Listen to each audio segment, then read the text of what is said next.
Alejandro woke up to the sound of his alarm clock. He immediately got out of bed and headed to the bathroom. He never allowed himself to linger.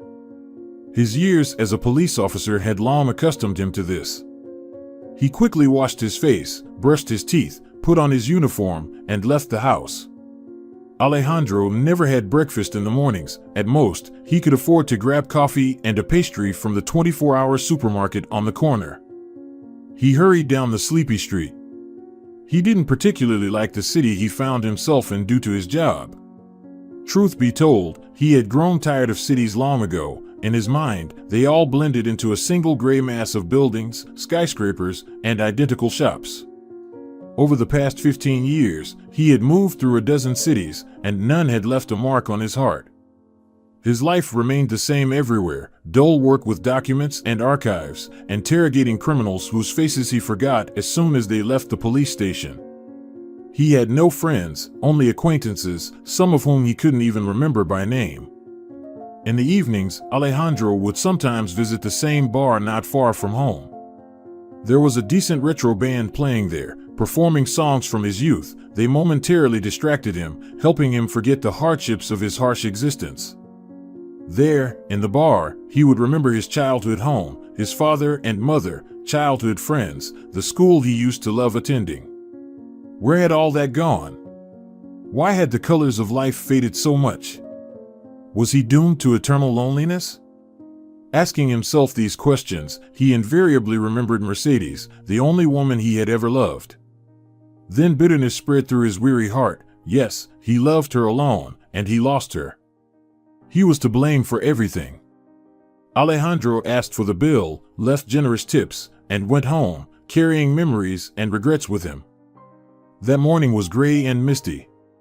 He hurried through the streets of yet another unfamiliar city, feeling that his soul would never warm up again. At the supermarket, he momentarily slowed his pace. He didn't want to eat, but the warm lights beckoned him to enter, and the policeman approached the sliding doors. They let him in, and Alejandro habitually headed down the aisles in search of his favorite pastries. Near the chocolate bar's display, he saw a young man about 19 years old. Something about his demeanor seemed familiar for a moment. The young man looked at him strangely and immediately turned away, pretending to browse the products. Something was off. Alejandro's years of experience told him that the young man was acting very suspiciously. As if reading his thoughts, the young man suddenly darted away and quickly headed for the exit. The policeman's instinct prompted him to follow. He saw the young man bypassing the checkout counters and almost running towards the glass doors. Alejandro chased after him. "Hey, kid! Stop right there," he shouted, quickly noting that the cashiers were watching him with surprised looks. "Maybe they think I'm crazy, but I'm 100% sure that kid is up to no good," thought the policeman on the fly. He caught up with the guy at the exit and roughly grabbed him by the sleeve of his jacket. "Stop right there," exclaimed Alejandro. "I'll let you go after a search." The young man paled. The man noticed that the color of the kid's eyes strangely resembled his own, a rare hazel green shade. I didn't take anything," stammered the detained, unconvincingly. "If you didn't take anything, then prove it. Empty your pockets," Alejandro sternly replied. He couldn't stand being lied to blatantly. Years of service had armored his heart, impervious to sympathy. The kid allowed himself to be searched. In one of his pockets, the policeman found nothing but a hole. But in another, there lay a stolen chocolate bar and a small black wallet. "So you said you didn't take anything, huh?" The policeman bitterly smirked. How many of these juvenile thieves had he seen in his lifetime? And they all looked so innocent at first glance. He trusted no one anymore. The kid cast his gaze down. "I'm sorry. I'll pay. Just please don't take me to the police station. My mom is very ill." The policeman just shook his head. "Why didn't you think of that before walking out with a stolen chocolate bar in your pocket? Why the silence?" The kid slumped further. I honestly don't have any money. And I'm very hungry. I do work, really. But it all goes to my mom's medicine. Alejandro skeptically eyed the kid. He did look very thin, even emaciated. Maybe this time he was telling the truth. But that didn't excuse him. And do you often steal chocolate bars? He asked. The guilty kid nodded and lowered his head. Every day. The policeman's face became impassive as a mask. You'll have to come with me to the station. The kid looked up at him, tears filling his eyes. No, please. My mom won't survive this. I've already said it all, Alejandro replied firmly. You'll have to answer for your actions. The kid nodded towards the wallet that the policeman still held in his hand. Please give it back, there's no money in there anyway. He pleaded. But Alejandro slipped the wallet into the pocket of his uniform. I'll check its contents at the station. With these words, he led the kid out of the supermarket. The police station was only a couple of blocks away. Alejandro briskly walked along the sidewalk, never taking his eyes off the boy, who could barely keep up. Looks like he really doesn't eat enough, flashed through the man's mind. At the station, he immediately took the thief to his office. So, your mother is sick, you work, and you have no money for food, Alejandro said, pulling out the black wallet from his pocket. The kid only nodded silently. Let's see what's in here. With those words, Alejandro opened the wallet and peered inside. Several small coins, a shiny pebble, and a folded piece of yellowed paper, that's all that was there. It seems the guy wasn't lying, Alejandro thought, but his usual suspicion kept nagging at him. Placing the wallet on the table, the man took out a scrap of paper and was about to unfold it when suddenly the young man jumped up as if stung. Oh no, please, not that. It means a lot to me. It's a memory of. He mumbled hesitantly. But Alejandro shot him a stern look, unfolded the paper, and his heart skipped a beat, his hands betraying a slight tremor. This just couldn't be. Alejandro held in his hands a note he himself had written many, many years ago. Back then, he was still very young, having just graduated from the police academy. He was assigned to a neighboring town, which thrilled him to no end. Every weekend, he could hop on a bus and go home. The town Alejandro found himself in was a resort town nestled in a cozy little bay. During the season, it was overrun by tourists, and there was no shortage of work. But young Alejandro was ready for the challenges. He had dreamed of becoming a police officer since childhood. Setting out to patrol the evening streets for the first time, he felt like an invincible hero. However, to his dismay, he didn't encounter a single disturber of the peace in a couple of hours. Walking along the promenade, Alejandro noticed a group of young guys. Despite the heat, they wore leather jackets and ripped jeans. The guys were loudly chatting, each holding a cocktail bottle in hand. Drinking alcohol on the promenade is prohibited, Alejandro said loudly, approaching them. The guys threw him surprised and mocking looks. And who are you? Asked one of them, a tall, red-haired guy in his 20s. Sergeant Alejandro Alvarez. We haven't seen you around before. The lanky guy replied insolently, while the others chuckled. The young policeman paid no attention to the laughter, insisting on his point. Are you going to arrest us, General? Someone with a high-pitched voice cheekily asked. Only now did Alejandro notice a girl among the guys. She too was dressed in ripped jeans and a worn leather jacket. Her hair was dyed a bright raspberry color, and she had a piercing in her nose. She was smoking a cigarette, holding it delicately between her slender fingers. The wrist peeking out from the wide sleeve of her jacket was also delicate and very beautiful. The girl herself gave the impression of fragility. Alejandro suddenly felt the desire to protect her. Noticing his gaze, the girl stood up from the bench. Why are you staring at me like that? Do I look like a criminal? She asked gruffly, though her voice was very gentle. Alejandro was taken aback. No, but I'm obliged to check your documents, señorita. And she doesn't have them with her, the red-haired guy answered for the girl and burst into loud laughter. The others, of course, joined in with their buddy. Why wouldn't I have them? The girl's melodious voice broke through the laughter. I do. She boldly approached Alejandro and pulled her driver's license out of her pocket. Mercedes Castro, he read aloud, glancing briefly at the photo. The girl had normal dark brown hair, neatly styled. Yes, that's me, Mercedes replied challengingly. Alejandro looked into her eyes and smirked, handing back the document. You have a noble surname, yet you behave like a commoner, he casually remarked. Oh, listen to him talk, the young policeman heard the voice of the red-haired guy. He clearly didn't like how Alejandro spoke about his girlfriend. But Alejandro didn't look around, his gaze was fixed on Mercedes's eyes, which were now shooting angry sparks. To the young man, it felt like he was about to drown in the depths of those eyes. And you're not my daddy to tell me how to behave, Mercedes gritted through her teeth. Throwing away her cigarette, she proudly lifted her head and turned away from Alejandro. Let's go, guys. There's too much morality here. With these words, she grabbed her backpack and, without waiting for anyone, headed along the promenade. The others reluctantly followed her. The red-haired guy gave Alejandro a grim look as a parting shot, but said nothing.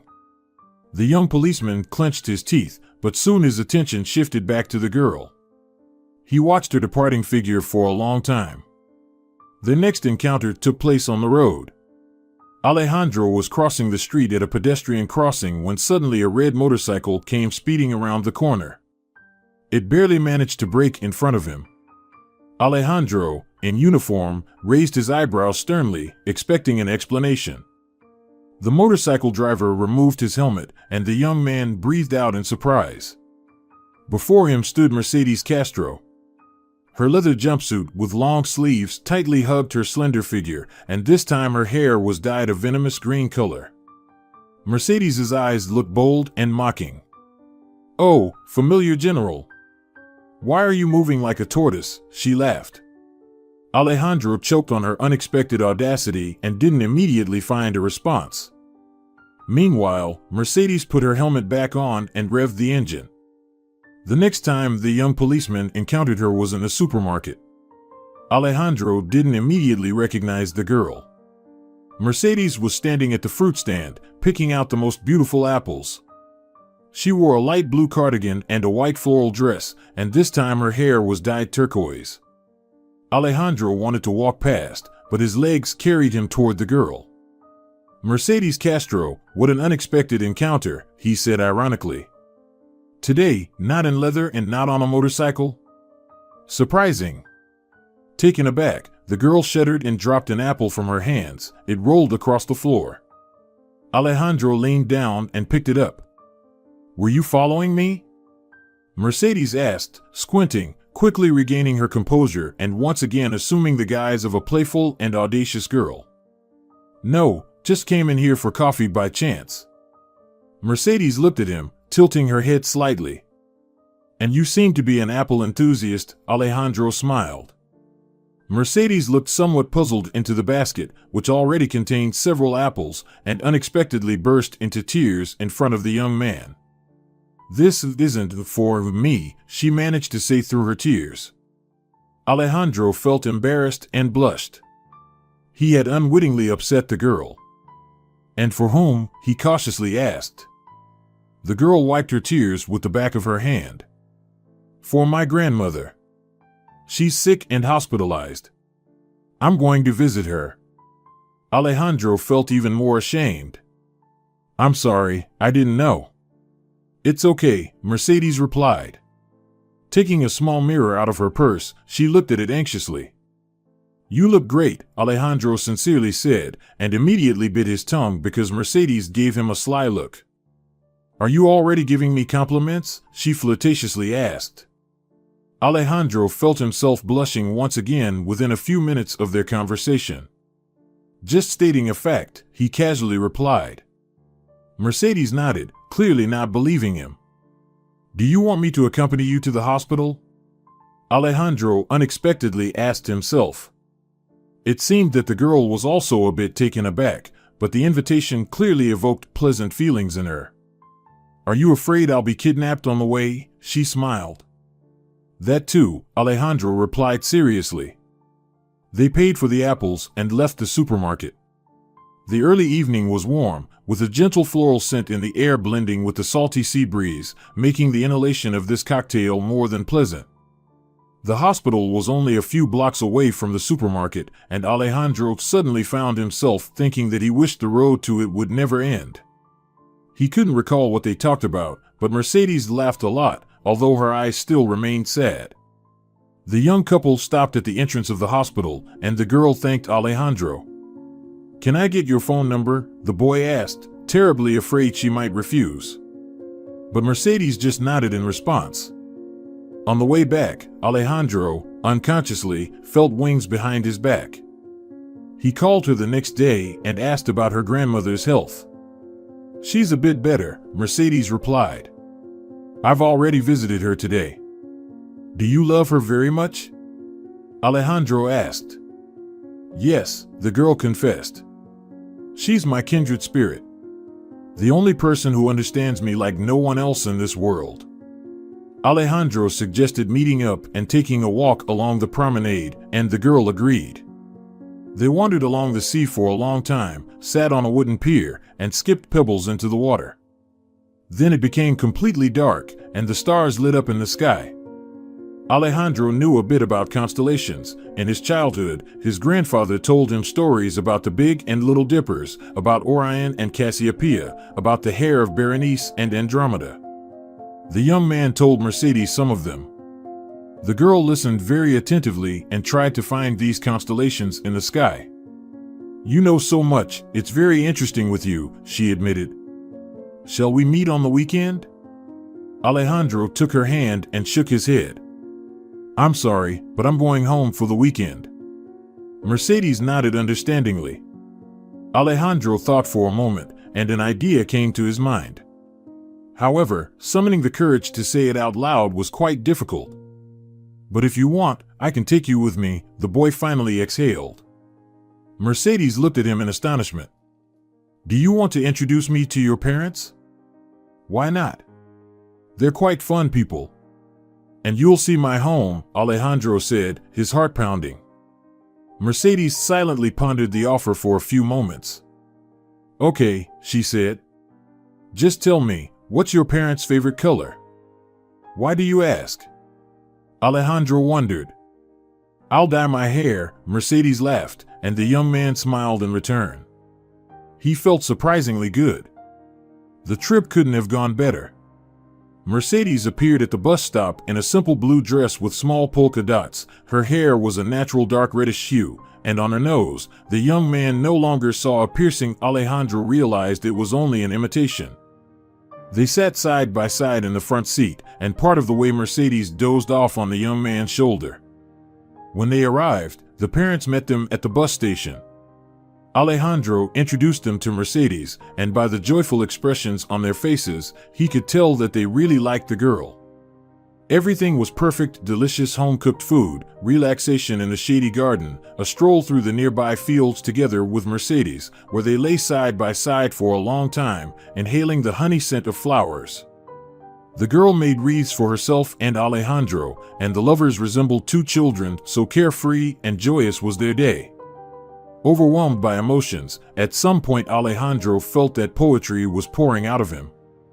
He pulled out a scrap of paper from his bag and an unknown pencil stub from somewhere and wrote them down. Then he discreetly tucked the note into the pocket of Mercedes' sleeping dress. 20-some years had passed since then, and right now, Alejandro, standing in front of the young thief in his office, held that very scrap of paper in his hands. "Please return it," the boy pleaded tearfully. "This note belongs to my mother." Alejandro looked at the boy with sightless eyes. "Your mother?" he echoed. "Yes," the boy confirmed. "So will you give me the note back or not?" Alejandro carefully rolled up the scrap of paper, put it back into the wallet, and handed it to the boy, who promptly tucked it into his pocket. For a while, the policeman remained pensive. "And what's your mother's name?" he asked hesitantly at last. "Mercedes," the boy replied. "Mercedes," Alejandro repeated softly. There was a long silence. The boy looked at the policeman bewilderedly, as if the sudden change in him took him by surprise. There was no trace of his previous confidence and assertiveness. "So you say she's sick?" Alejandro whispered. The boy nodded. "She's in the hospital for several months already," he murmured quietly, avoiding eye contact. Alejandro felt his legs weaken. He pulled a chair towards himself and sat down. "And how long have you been living in this city?" the man asked hoarsely. "Since I was born, if I'm not mistaken," the boy answered, raising his gaze to the policeman. Alejandro sighed heavily. Then he stood up and paced around the room, as if pondering something. "Listen. What's your name at least?" he asked the boy. "Ale," he replied. "It's short. But my full name is Alejandro." The policeman paled, looking shocked at the boy. That's why he seemed so familiar. The same eyes, the same hair. Ale was simply a copy of himself in his youth. Alejandro's head spun. What he realized just didn't make sense to him. How could this even be possible? Could this young thief be his son? Memories carried Alejandro back 20 years. When they returned from the young man's hometown with Mercedes, he took up his post the same evening. The streets of the city were relatively calm. A couple of rowdy youths were trying to prove something to each other, and that was all. But when Alejandro walked out onto the promenade and reached the very spot where he first saw Mercedes, he noticed her former company there. The guys were again sipping cocktails and talking loudly among themselves. The tall red-haired guy spotted the policeman from afar. "Ah, our dear Alvarez has arrived," he shouted.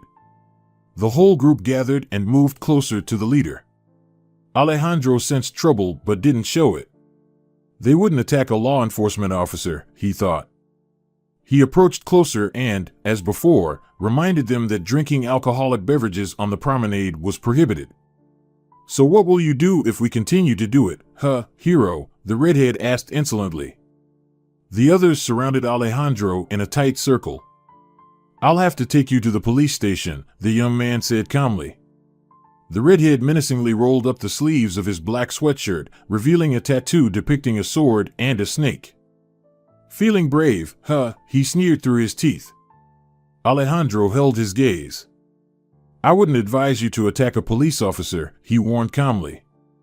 "The consequences won't be pleasant." The redhead spat at his feet. "And I wouldn't advise you to hang around Mercedes," he replied roughly. "She's not for you. We won't let you off. Consider yourself warned." With these words, the tall guy nodded grimly at the policeman and, pushing one of his own, walked away. The rest, like loyal subjects, followed him. Alejandro watched them for a while. What bastards! He needed to warn Mercedes to be more careful. Alvarez patrolled the streets all night, and when he returned to the police station, an unexpected piece of news awaited him. Alejandro was being transferred to another city. This news shocked the young man. He didn't want to go so far from home and leave his beloved. But orders were orders. Alejandro pulled himself together and called Mercedes to tell her everything. Hearing the sad news, the girl burst into tears. They met half an hour later at her house. Seeing her beloved, the girl cried even harder. Alejandro hugged her tightly, stroking her hair for a long time, trying to comfort her. But she was inconsolable. Perhaps it's for the best, Alejandro mused, recalling the threats from his former friends towards Mercedes. What do you mean? The girl asked, wiping away her tears. Alejandro told her about the conversation that had taken place on the waterfront. Don't pay attention to them, Mercedes waved it off. I've known them all since childhood. Dogs bark, but they don't bite. Alejandro sighed. I just want you to be happy. I'm not sure if being with me will be good for you. A life of constant travel. Mercedes looked into his eyes and said seriously, I'm ready. Alejandro was momentarily stunned. What? I said, Mercedes repeated seriously, that I'm ready to go with you to the ends of the earth. The young man looked at her in amazement. What about your family? Your grandmother? Mercedes shook her head decisively. I'll visit her very often. Alejandro couldn't believe his ears. But that means we should get married, he said. My family is very traditional, and that's how I was raised. Mercedes smiled happily. So, I'll become your wife? If, of course, you agree, Alejandro nodded, hardly believing his luck. Yes, I agree, exclaimed Mercedes. Hearing these words, Alejandro lifted her up and spun her around. The wedding was very modest, only the closest relatives from both sides were present. Immediately after the ceremony, the newlyweds set off on their journey into their new life.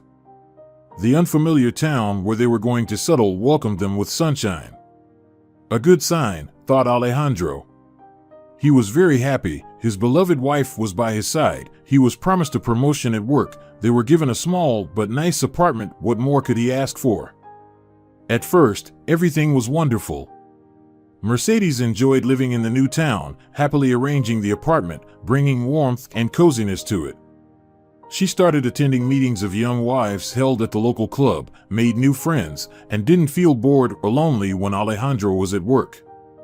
They spent weekends together, sometimes staying at home, sometimes going somewhere or watching movies. Life seemed wonderful and beautiful. However, gradually something imperceptibly changed. Alejandro spent more and more time at work. His new position required him to meet more demands. Moreover, a secret criminal group appeared in the city, causing panic and constant disruptions to the lives of ordinary citizens. Alejandro became nervous, slept and ate poorly, constantly looked grim and focused. He saw crime everywhere. He was very afraid for Mercedes' life and reacted sharply to any glance when they went out together. Eventually, they stopped doing that, and Alejandro forbade his wife to go out alone. Mercedes, accustomed to complete freedom, found these changes very difficult. She became pale, and one day Alejandro heard her vomiting in the bathroom. However, he was in a hurry to work and didn't ask about anything. And in the evening, a real storm broke out. Alejandro returned late. He had spent the whole day on his feet and hadn't eaten anything. The only thing he dreamed of was coming home and collapsing on the bed fully dressed. However, Mercedes met him at the threshold. "Why did it take you so long?" she asked. It was clear that the girl was on edge. "Darling, you know I have a lot of work." "I'm very tired," Alejandro replied. "And what about me? Did you ever think about me? Didn't you think about what it's like for me to sit at home all day waiting for you to come back?" Mercedes suddenly burst out. "You can invite a friend over," Alejandro suggested. He walked into the room and sat on the bed still fully clothed. "I didn't come here for that." Mercedes continued to shout. "I came here to be with you. But you're never here." With these words, she started to cry. Alejandro wanted to get up and hug her, to comfort her, but he had no strength left.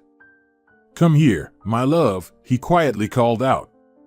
"No, I won't." Mercedes stubbornly replied, then suddenly exclaimed, "I don't want to see you at all. I regret ever meeting you." These final words from his wife pierced Alejandro's heart painfully. He paled with anger, jumped off the bed, and rushed towards Mercedes. "Do you think I like this life?" he erupted. "Do you think I dreamed of this?" She cried again. "You chose it yourself. And you always only thought about yourself. You're selfish, you don't notice anything around you." The girl exclaimed with bitterness. And then Alejandro couldn't hold it anymore. He made the biggest mistake of his life. Instead of embracing and comforting his wife, he unconsciously raised his hand to strike her. Mercedes looked at him with wide eyes. Then she quickly shook her head as if fighting against a vision. The tears in her eyes dried up instantly, replaced by fear in her gaze. "You won't do it," she said calmly. Alejandro burst into loud sobs. Lowering his hand, he covered his face with his hands and cried, "Forgive me, my love. I don't know what came over me." Mercedes remained silent for a long time. Then she went to the bathroom and locked herself in. Alejandro, overwhelmed with sorrow and shame, lay down on the bed and fell asleep. He woke up in the morning. The bed was unmade, Mercedes was not there. Alejandro struggled to get up and staggered into the bathroom. There was nobody there either. There was a note on the kitchen table. "Forgive me, but you won't see me again," Mercedes had written to him. Alejandro rushed to the closet and threw open the doors. His wife's clothes and her suitcase were gone. He leaned against the wall and slid to the floor. "Have I lost her?" a thought flashed in his mind. Realizing this, Alejandro jumped up as if stung and rushed out of the house. He ran, not caring where he was going, until he reached a small, old cottage where Mercedes's best friend, Laura, lived. Alejandro started banging on the door with all his might. After a couple of minutes, it swung open, and Laura's husband, Diego, appeared at the threshold, looking alarmed. "Alejandro? What's wrong? You look terrible," he exclaimed. "Mercedes." Alejandro panted. "Is she here? Don't think about hiding her." But Diego just shrugged. Sleepy Laura appeared behind him. Seeing the young policeman, she became worried. "Alejandro? What's wrong with Mercedes?" she quickly asked. "No. I don't know," he replied bewilderedly. "She's gone. I thought she was here." Tears welled up in the man's eyes. "We had a fight yesterday," he confessed. "I was very tired and fell asleep. And in the morning, she was nowhere to be found." Having said this, Alejandro couldn't hold back and started to cry. She wasn't herself, blaming me for locking her in four walls. But I was just concerned about her safety. "Wait, Alejandro, why are we standing here?" Laura's husband intervened. "Come inside and tell us everything calmly." But the policeman just shook his head. "No, if she's really not here, I have to find her. I'm guilty before her and I'm terrified of losing her." Alejandro attempted to break free, but Diego managed to grab him by the sleeve. "Stop, we're not letting you go in this state. You might do something foolish or, God forbid, get hit by a car. Come inside and calm down." Alejandro gave in. He allowed Laura to lead him to the kitchen and sit him down at the table. The young woman immediately rushed to brew herbal tea to somehow help her best friend's husband calm down. Diego entered the room. He changed into a t-shirt and jeans, replacing his casual clothes. "All right, here's the plan," he said briskly. "Drink some tea, it won't hurt to calm down a bit. Then we'll take my car and go search for Mercedes." Alejandro just nodded. Laura placed a cup of tea in front of him, and he took a few sips, burning his tongue. "All right, we're off," he exclaimed, jumping up from the table. "Thanks for the tea, Laura." He and Diego quickly left the house and got into the car. Alejandro remembered that Mercedes had two other good friends, so they went to search for the police officer's wife at their places. However, neither of them knew anything about the girl. "I haven't seen Mercedes in so long." "She's always at home," said one of the friends. The other just shrugged. It was evident that both were telling the truth. Alejandro was becoming desperate. "Where else could she have gone?" he exclaimed. Diego thought hard. "You know what, buddy," he finally said. "Let's go to the train station." He started the engine, and they set off. At the station, the men approached the ticket counter and, seeing the familiar cashier, old Hugo, who had been working there since time immemorial and knew all the townsfolk by face, they turned to him hopefully. "Mercedes?" "Yes, she bought a ticket early in the morning but asked not to tell anyone," he calmly replied and kindly added, "So, have you two had a falling out?" Alejandro grimly nodded. "Well, no worries, young and foolish," reassured old Hugo. "Make up. She'll be back like a little lamb." But Alejandro didn't share his confidence. "Please, Hugo, tell us where she went." "Where else?" "Home, of course," he simply replied. "Apparently, she missed her family." Alejandro immediately bought a ticket and the next morning knocked on Mercedes' parents' door. They opened it and were terribly surprised to see Alejandro on the doorstep. And when he told them the reason for his sudden appearance, Mercedes' mother clutched her heart. It turned out that the girl hadn't been home. Alejandro visited all of Mercedes' old friends, even the red-haired one, but no one had seen his wife. He couldn't catch her trail. "Are you going to arrest me?" Alejandro snapped back to reality at the boy's voice. The policeman startled and looked at the young man, noting his resemblance to himself once again. "Hold on. You'll have time for prison," Alejandro bitterly smiled. "Can I visit your mom instead?" Alejandro's face elongated in surprise. "You can, but why would you?" he asked. Alejandro nodded quickly, making a snap decision. "Then let's go," he said. Questions later. Alejandro headed for the exit, and the policeman, grabbing the keys to the patrol car from the table, followed him. In the hospital, they approached the registration desk together.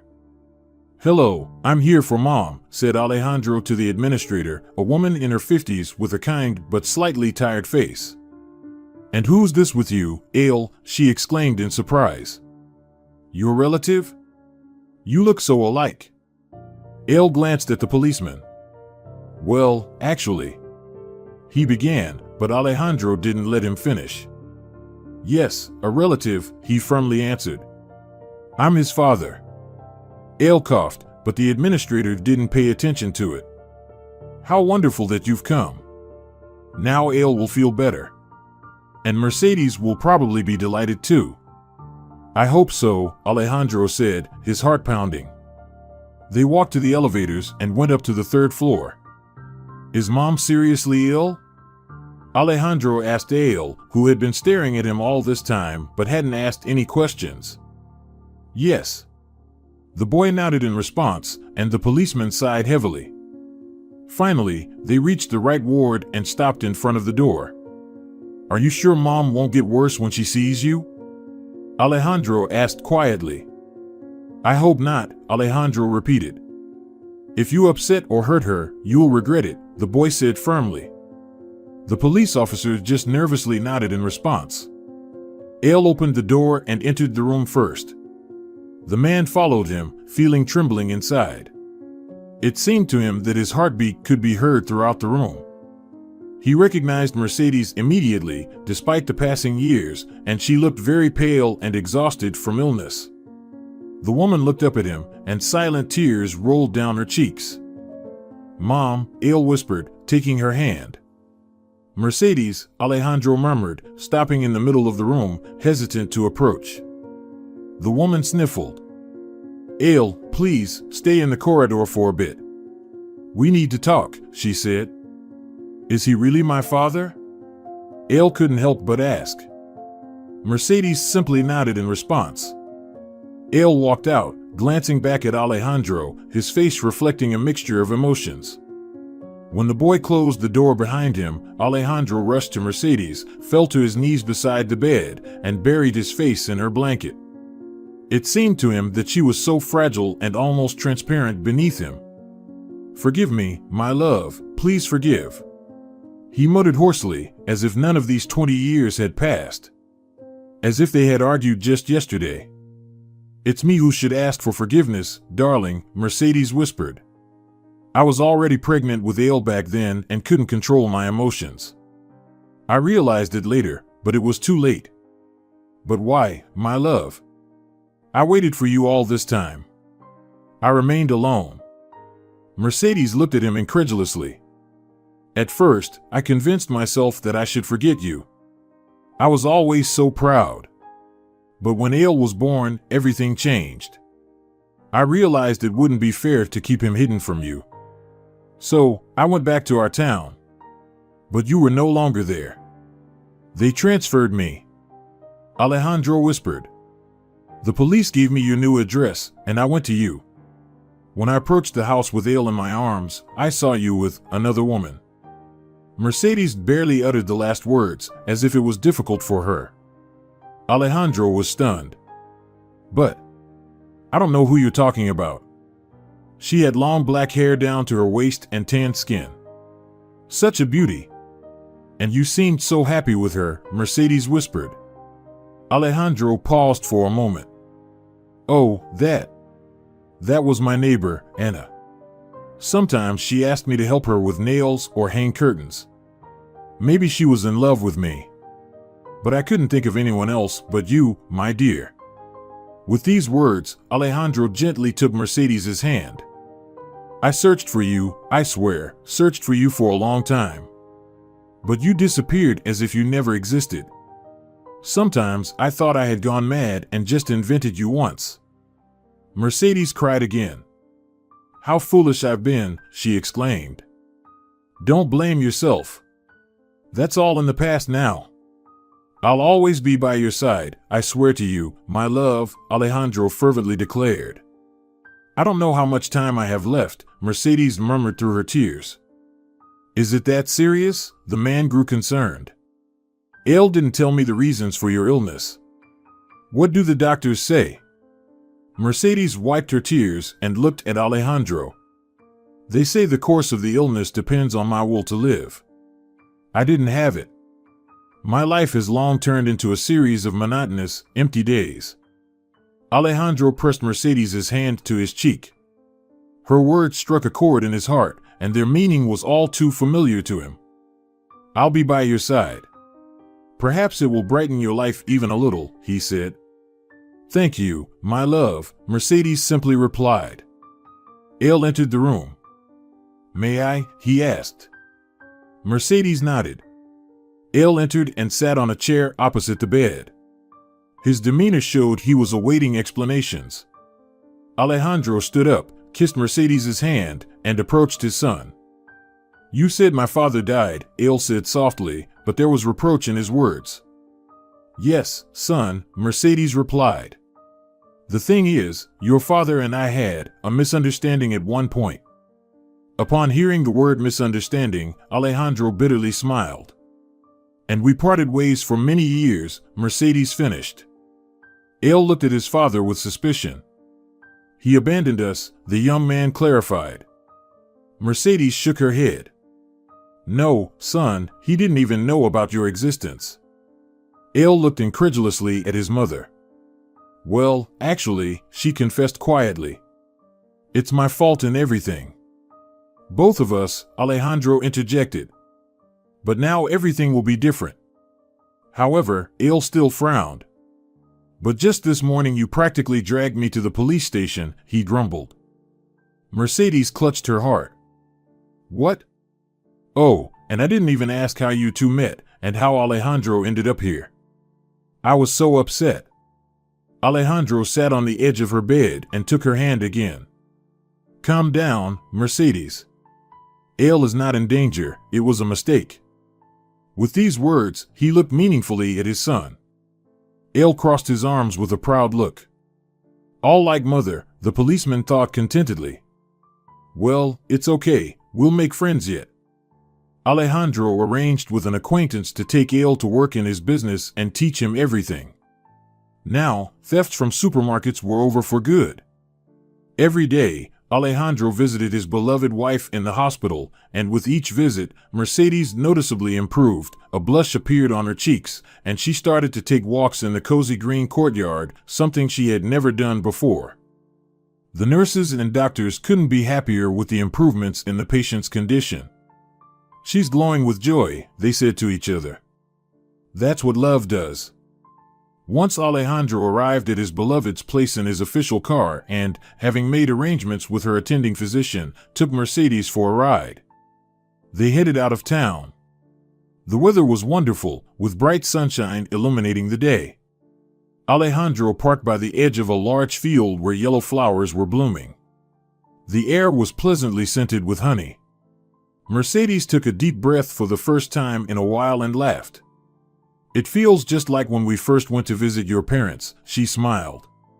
Yes, even the sandwiches are the same, just this time it's not my mom who made them, but me, Alejandro replied. It seemed to him as if they had magically traveled back 20 years. They walked around the field for quite some time, then Mercedes began to feel tired, so Alejandro spread a blanket on the grass. They ate sandwiches and drank coffee from a thermos, and then lay down side by side for a while. "I'm so happy," whispered Mercedes. "Me too," Alejandro replied softly. Mercedes turned to look him in the eyes. "You know," she smiled, "it seems like the thirst for life has finally returned to me." "That means everything will be okay soon," Alejandro murmured, kissing his beloved. Dear viewers, if you enjoyed the story, please support the video by liking it and leaving a comment. Thank you very much.